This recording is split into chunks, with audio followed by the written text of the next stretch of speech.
Привет! Днес ще говорим за стратегически биткоин резерв в Щатите. Готвят ли те нещо подобно? Какво би било отражението му на пазара за дигитални активи и как биха реагирали другите държави? И според мен много интересна тема, с която трябва да се запознаем по-обстойно. Както винаги съм казвал, това видео е с абсолютно информационна цел. Не се опитвам да ви подтиквам да спекулирате, инвестирате или търгувате с каквито и да било дигитални или други активи. Ако искате да правите нещо подобно, консултирайте с професионален финансов консултант. Сега нека да започваме и да видим кои са двете кандидатури или топ кандидатурите за финансов министър на САЩ. Значи това са Хауърд Лутник и Скот Беснет. Вляво е Лютник, бизнесмен-милиардер, оцелял при срутването на небостъргачите в Ню Йорк на 11 септември. Ясно виждате Скот Беснет, инвеститор, фондов менеджер, завършил Йейл. И двамата са, може да се каже, лични приятели на Тръмп, и двамата са за биткоин. Това е много, последното е много важно, че и двамата подкрепят този актив. Тук пък излизаме от политическата сцена и влизаме на сцената на големите компании. Да, това е точно този Microsoft, който произвежда Windows, който също е негов Android и така нататък. Или който разви Android. Значи Microsoft на 10 декември акционерите ще гласуват по предложение за оценка на инвестиции в биткоин. Да, има предложение дали Microsoft от един от инвеститорите, дали Microsoft трябва да започне да купува биткоин като техен стратегически резерв на фирмата, защото печалбите, които, например, компании, които са борсово търгувани, както, например, MicroStrategy, направиха за последните 4 години, те не могат да бъдат пренебрегвани.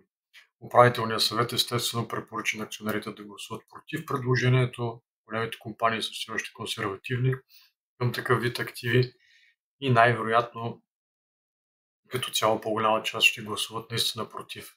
Но това няма чак такова значение. Все пак трендът е ясен.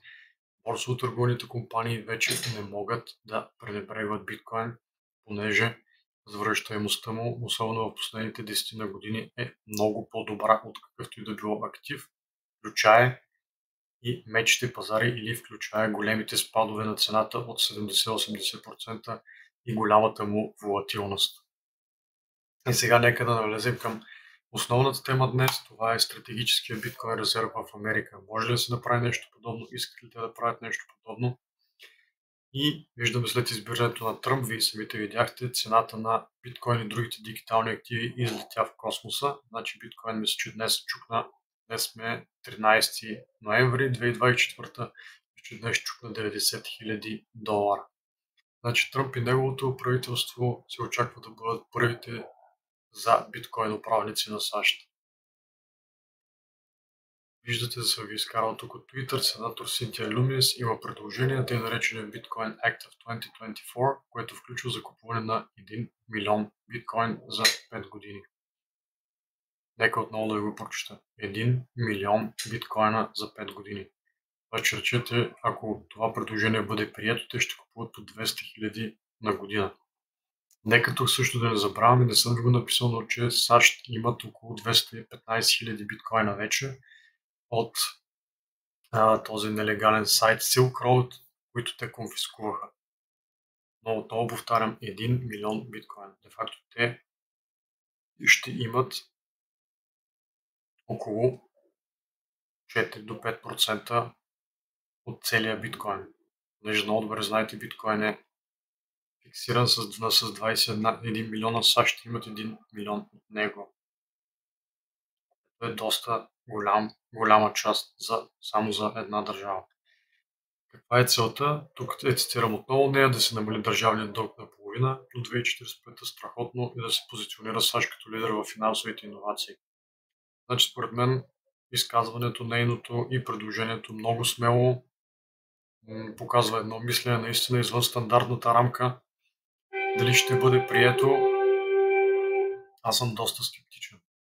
По-скоро дори не знам. Значи, наистина предложението може би ще се хареса на доста хора, наистина е иновативно, но не знам дали ще успеят да го прокарат на държавно ниво.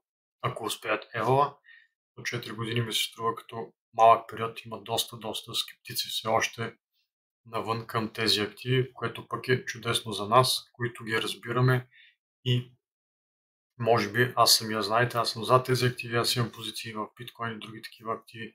Това не съм го крил, така че може би съм субективен, но аз ги виждам като една иновация и като нещо, което ще продължава да се развива и в идните години. И тук искам да завърша с каква би била реакцията за останалите страни по света. Ами представете си, че имате нещо, което е фиксирано. De facto имаме 21 милиона от едно нещо, но нарастването изведнъж при него скочи страхотно. Какво ще стане с цената? Еми и тя ще се покачи много. Това естествено не е абсолютно сигурна прогноза, но представете си само да излязат слухове, че САЩ подготвят нещо такова, какво биха правили Китай, Саудитска Арабия, европейските държави, източноевропейските държави.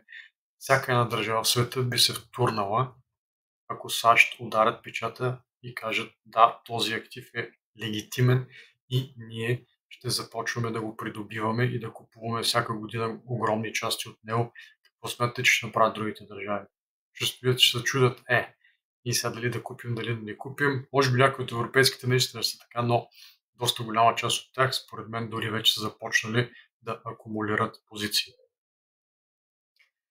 Така, много интересни неща се задават в много интересни времена. Живеем, виждате, криптото и дигиталните активи продължават да се развиват, което е страхотно. Това беше от мен. Поздрави и лека вечер!